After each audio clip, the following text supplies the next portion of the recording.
पाचोरा तालुक्यातील कुराड खुर्द येथील गावालगतच्या शेतातील शेडमधून 1 लाख रुपये किमतीची बैलजोडी चोरी झाल्याची घटना घडली असल्याची माहिती आज दिनांक 16 सप्टेंबर रोजी दुपारी 12 वाजता हाती आली आहे। दिनांक 14 सप्टेंबर शनिवार रोजी रात्री 10 वाजेपासून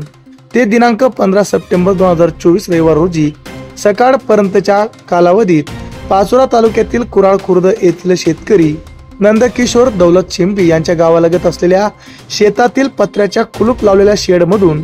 1 लाख रुपये किमतीच्या बैलजोडीची चोरी झाल्याची घटना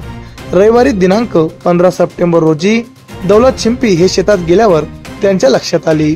शेतातील शेडमध्ये बैलजोडी नसल्याचे पाहून त्यांनी अगोदर शेत शिवारात शोधाशोध केली, मात्र कुलूपबंद पत्र्याच्या शेडमधून बैलजोडी बाहेर जाईलच कशी हे लक्षात आल्यावर बैलजोडी चोरीला गेल्याची खात्री झाल्यावर नंदकिशोर चिंपी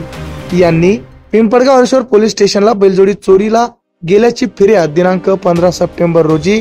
दाखल केली असून पिंपळगाव हरेश्वर पोलीस स्टेशनचे सहाय्यक पोलीस निरीक्षक प्रकाश काळे साहेब यांच्या मार्गदर्शनाखाली लोहारा दुर्ग क्षेत्राचे सहाय्यक फौजदार Arvind More, police head constable Shailesh Chavan व पोलीस कॉन्स्टेबल अतुल पवार हे चोरीचा तपास करीत असून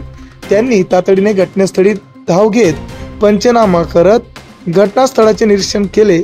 व चोरट्यांचा शोध घेण्याचे काम सुरू केले आहे।